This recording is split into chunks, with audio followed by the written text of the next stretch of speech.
The first thing you notice is the geometry. From above, deep within the dense green canopy of the Amazon, faint shapes begin to emerge. Perfect squares, long straight lines, circles carved into the earth with an accuracy that feels out of place. These are not natural formations. They are too precise, too intentional. And yet, for centuries, they remained hidden in plain sight, concealed beneath layers of vegetation so thick that no one suspected what lay beneath. Standing on the forest floor, there is nothing unusual to see, just trees, endless trees, roots tangled into the soil, leaves filtering the sunlight into shifting fragments. It feels ancient, untouched, almost primordial.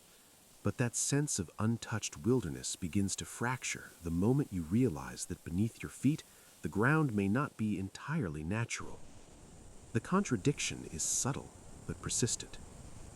The Amazon rainforest is widely described as one of the last truly wild places on Earth, a vast, unbroken expanse of nature that has remained largely unchanged for millions of years. According to the traditional understanding, the soil here is thin and nutrient-poor, unable to support large populations or complex societies.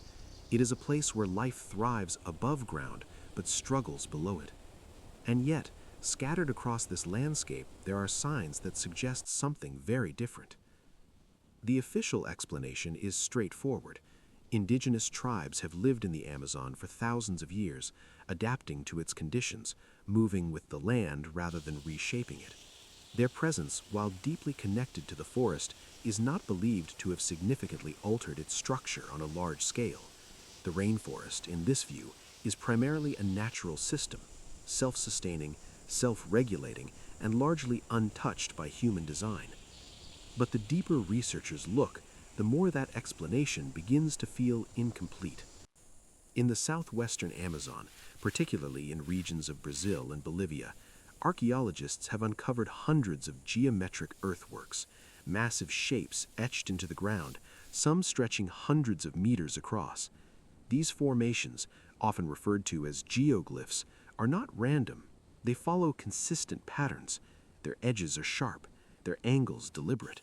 Some are connected by straight roads that extend for kilometers, cutting through the landscape with a precision that suggests planning on a scale not typically associated with small, scattered tribes.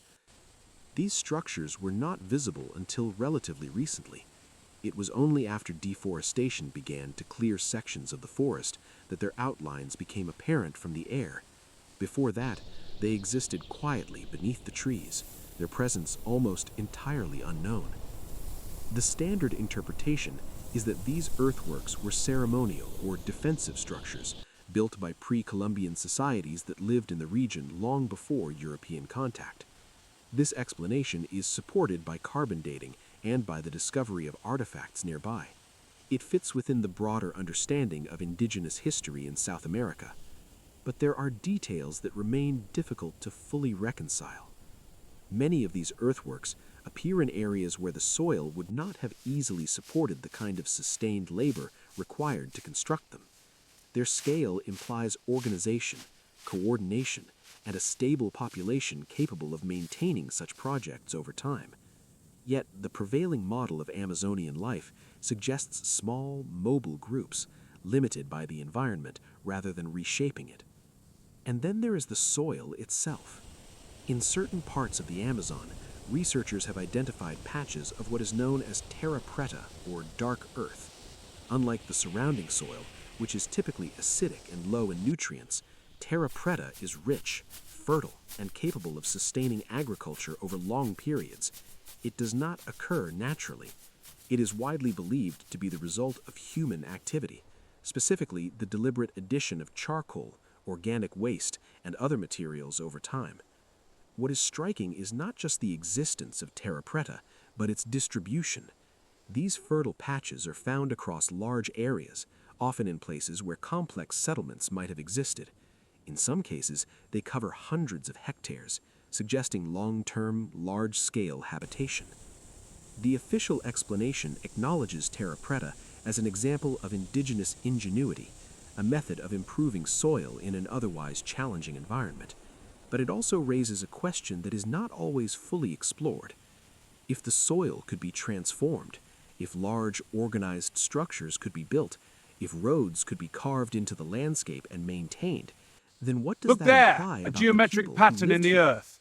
It's As emerging more from the areas of soil. the This is Amazon have been significant. studied using It matches advanced the old legends. technologies We must like document LiDAR, it. which The can soil penetrate here is dense loose. It could vegetation be to reveal ancient. the ground beneath, an increasingly complex picture has begun to emerge.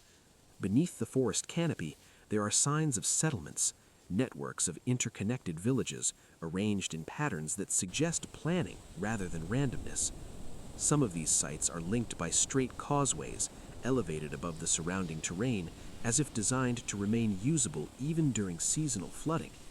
Others are surrounded by moats or ditches, forming defensive perimeters or perhaps serving other, less obvious purposes. In certain regions, the layout of these sites appears almost grid-like, with a level of spatial organization that feels unexpectedly structured.